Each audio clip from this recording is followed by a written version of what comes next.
자, 오늘 이재명 대표는 광주 가고 군산 가고 논산 오는 그런 코스예요.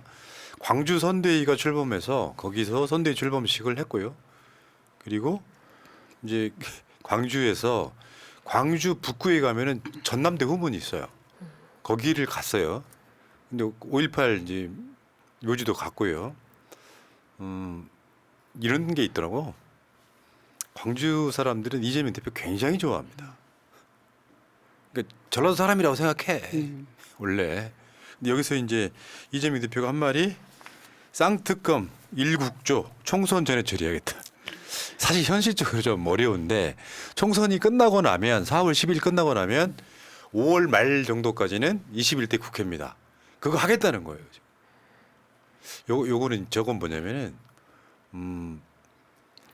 민주당은 조심스러울 수밖에 없었잖아요. 지금까지 그렇죠. 제1당이기도 하고 저쪽의 심판론이 먹힐까 봐 이런 측면도 있는데 지금 민주당의 메시지는 자신감 있는 메시지예요.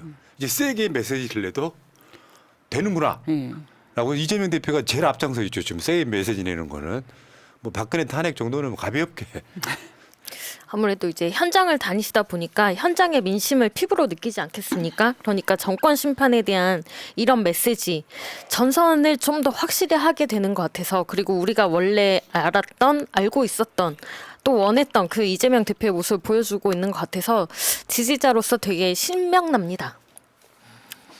자, 그래서 이제 군산 가서 전라북도 후보자들 다 모여서 이제 생목 유세하고 기자회견하고 그리고 논산으로 올라가요. 그 루트가 광주, 군산, 논산 이렇게. 논산 가면 이제 딸기 좀 드셔야지. 논산 딸기 유명하잖아요. 딸기 축제 기간이죠. 네. 군대 가면 대부분 사람들이 거치는 곳이기도 합니다. 논산. 훈련소. 거기 황명선 후보가 지금 있는 것이고 그 지역 그렇게. 근데 유세하는 걸 보면요. 어제까지는 사실은 비밀입니다만 이재명 대표의 수도권 분위기 굳히기였어요. 이재명 대표한테 제일 많은 여론조사가 들어올 거 아니에요. 내부 조사까지. 수도권은 완벽하게 지금 뒤비졌다 이렇게 보죠. 굳히기 들어간 거예요. 한동훈 선거 전략을 보니까 그게 없더만. 수도권 굳히고 오늘 한동훈이 아마 저 부울경 같지 아마? 부울경이 지금 저쪽이 뒤집히고 있어요. 오늘 주제이기도 합니다. 수도권 굳히기 들어갔어요. 그 여론조사가 나쁘게 나오는 지역이 거의 없어요. 없는 거죠. 손으로 꼽을 수 있어. 그럴 때 제가 선거 전략 이야기를 많이 말씀드렸잖아요. 투표장에 안 나올 우리 쪽 성향을 가진 사람들을 투표장에 끌어내는 행위예요. 근데 지금 이미 중도라든지 이런 데서는 민주당 지지가 60%가 넘어요. 그런 사람들이 투표장에 나오게끔 하는 행위다. 기세가 한껏 살아 있지 않습니까? 자, 그렇고 어제 인천에서 때 아닌 그 대파 대파값 논란. 저런 이제 표현이 세지는 거거든요. 이 무식한 양반들. 누군지 주어는 없어요. 네. 그 이게 논란이 되는 게요. 윤석열이 무능하다 보니까 윤석열이 간날 공교롭게도 팥값을 한 단에 875원에 팔았단 말이에요. 근데 자기가 이제 그런 거 있잖아요. 저 혼자도 살아봤고 집에서 김건희가 요리를 안 하니까 자기가 요리하고 김치찌개 자랑하는 사람이잖아. 내가 이런 걸 많이 해봐서 아는데 이명박 같은 소리 하고 있지. 875원 대파가 딱 좋다. 합리적이다 이렇게 이야기를 했잖아요. 요게 이제 논란이 그러니까 상상지도 못한 논란이 시작된 거예요. 대통령이 저렇게 몰라서 되겠냐 물가를. 그러니까 어찌 보면은 사실 대파라는 대파가 메인 음식할 때 메인 주재료로 사용하진 않잖아요. 그러니까 뭐 예를 들면 뭐 윤석열이 김치찌개를 끓이기 위해서 장을 본다 그랬을 때 장바구니에 담으니까 정확한 가격을 모를 수는 있습니다. 그런데 제가 이번에 그 윤석열의 그 대파 사태를 보면서 어떤 생각을 했냐면 분명히 저거는 그 윤석열 주변의 간신들이 어이구 대통령님 일로 오시면은 이렇게 보이면 되게 좋은 그림이 나타날 겁니다라고 해서 정말 남들은 다 벌거벗은 줄 알고 있는데 본인은 그게 멀쩡한 줄 알고 있다라는 그 바보짓을 노골적으로 보여준 거라고 생각합니다. 그러니까 하나로만 들어랬죠. 예. 네. 거기가 그 875원에 팔고 물가 이상 없어. 대파 한 단에 875원인 적이요. 심하게 표현하면 10년 전이에요. 근데 통계를 보니까 10년 전에도 875원이 넘었더라고요. 아. 네. 그래서 사람들이 정말 화가 나는 게 지금 장보러 가보면 살 수 있는 것들이 없습니다.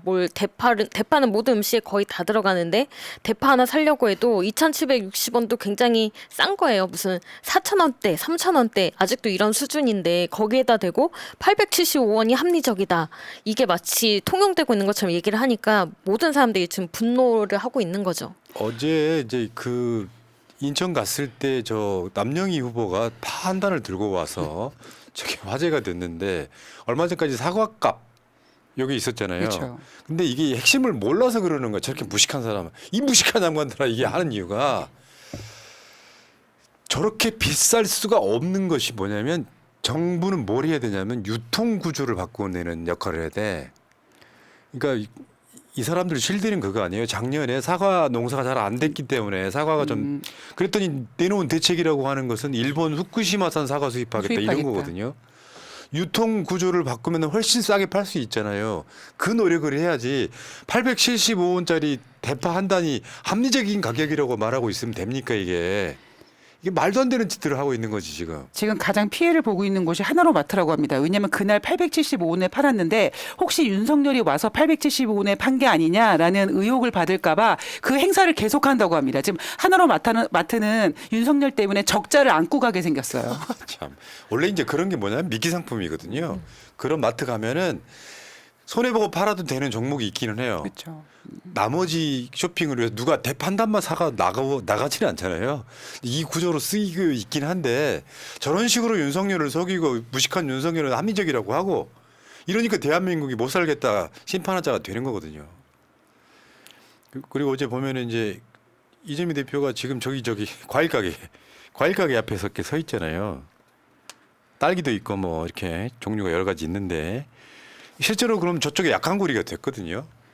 최근에 채소 과일 가격이 굉장히 높다 보니까 물론 겨울 끝나는 무렵에 채소 과일 가격이 비싼 건 사실이에요. 근데 너무 비정상적으로 비싸잖아요. 약한 고리를 계속 공격을 하는 거죠. 어제 인천도 좀 디비졌었고 어제 이제 친숙한 얼굴들이 있죠. 뭐 남영희, 박찬대, 저기 호정식 의원 이런 사람들이 지금 서로 손 들고 이제 신났어요. 지금 기세가 올랐다니까요.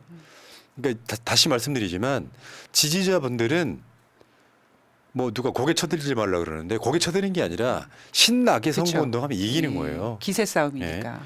그리고 목영종 후보도 민주당 후보가 됐지 않습니까? 저 표정이나 저런 데서 뭐가 느껴져요? 패기가 느껴지잖아요. 그렇죠.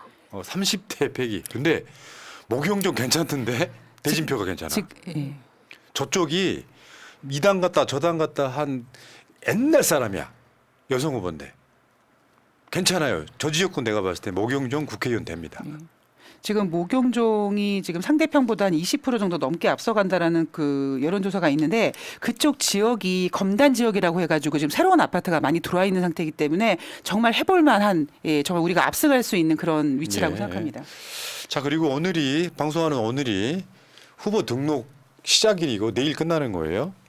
그래서 사실은 이제 다음 주 28일부터 공식 선거운동 시작돼요. 동네에 이제 파란 유세차, 파란 후보, 빨간 후보 막 이제 길거리에서 넘칠 거고 선거운동은 등록하셨죠?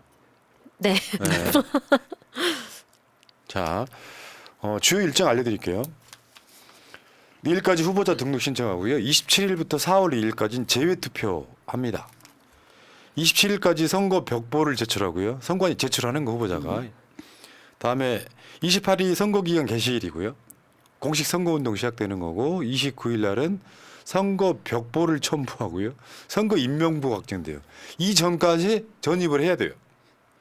그래야 내가 투표권이 생기는 거고 4월 2일부터 5일까지 선상 투표가 있고요. 5일 6일 날 사전 투표가 있습니다. 이게 이제 금요일 토요일인데 여러분들 그러니까 투표 시간은 저녁 6시까지입니다. 이거 꼭 참고하셔야 돼요. 8시까지 아니에요. 예전에는 사전 코로나 투표는. 때문에 8시까지였었죠. 그리고 본투표는 4월 10일 날 운명의 시간이 다가오고 있습니다. 다시 말씀드리지만 민주당이 질 일은 없겠지만 민주당이 진다는 건 국민이 지는 것이고 모두 다 지는 거예요. 이건 모든 국민들이 다 나와가지고 투표를 응징해야 되는데 투표 안 할 것 같은 주위 사람들 무조건 나오게 하십시오. 요즘 사람들이랑 그 인사하는 게 언제 밥 한 번 먹자 이런 이야기 하잖아요. 지금은 4월 10일 총선 끝나고 축하주 하자 이런 얘기를 자주 합니다. 그만큼 사람들이 정권 심판해야겠다라는 거를 다 깔고 있고 우리가 이길 거라는 자신감을 가지고 있다라는 게 느껴집니다. 저도. 예. 그리고 좀 어차피 지금 윤석열 그 지지율이 30%가 지금 간당간당하고 하고 있기 때문에 이번에 오히려 사전 선고를 우리가 압도적으로 한다면 이 기세를 몰아서 한다면 저쪽에서 더 많이 포기한다든가 네. 더 우리가 기세를 올릴 수 있을 거라고 생각합니다. 맞죠. 그리고 TMI 지역구 국회의원 후보는 기탁금 1,500만 원 내야 돼요. 비례대표는 500만 원 내야 돼요. 근데 증명서들이 있어요. 오늘 등록하는 사람들 다 뭘 내냐면 가족관계 증명서, 재산, 병역, 학력, 세금 납부 전과 기록에 관한 증명서류, 공직선거 입후보 경력, 정당의 후보자 추천서 이게 이제 그 공천장을 받는다 그러잖아요. 요걸 내야 되고요. 그다음에 예비 후보 등록 때 기탁금을 냅니다. 20%. 그러면 나머지 80%만 내면 됩니다. 그리고 15% 이상 득표하면 기탁금 전액 돌려받고요. 10% 이상 15% 미만 득표한 경우는 기탁금의 절반 돌려받고요. 다음에 여러분들 무소속 나가시는 분들은 정당은 또 정당이겠지만 그 지역에 살고 있는 사람들의 추천서를 받아야 돼요. 그것도 굉장히 복잡한 작업이죠. 그래서 출마 안 하는 거예요. 임진님이. 자, 이것처럼 선거 기다리는 날이 없었던 것 같아. 정말 다들 투표율이 빨리 기다리는 하고 거예요. 싶다고. 네. 자, 알겠습니다. 그리고 민주당에서도요. 며칠 동안 좀 속 좀 썩였던 선대위원장 김부겸 공동 선대위원장이 어제 언론 나가서 한 말이에요. 내일부터는 문제 제기 없다. 저게 너무 웃겨가지고. 양반은 그러실 거면 왜 그랬어 이걸? 그러니까 왜 당원들의 마음을 그렇게 바짝바짝 타게 만들었습니까? 제가 오죽하면 화요일 방송에서 작작 좀 하시라고 좀. 저거는 옛날식 사고 방식인 거예요. 총선은 지지층 결집인데 내부에서 공동 선대위원장이라는 분이 흔들면 언론이 좋아하잖아요. 언론이 김부겸을 좋아합니다. 저번에 또 채널에 나가시고 그래갖고 계속 흔들어대면 그게 논란이 되는 거잖아요. 진영 사람들은 다 이해했는데 양문석을 그런 거예요. 답답했지만 내일부터 문제 제기 없다. 그래서 오늘부터 조용히 해주셨어요. 감사합니다. 다행입니다. 네. 부겸이 형 고마워. 자, 다음 주제로 가기 전에 자 어디까지 읽어드렸더라? 이선호님, 건의는 주가 조작, 멧돼지는 대파 조작.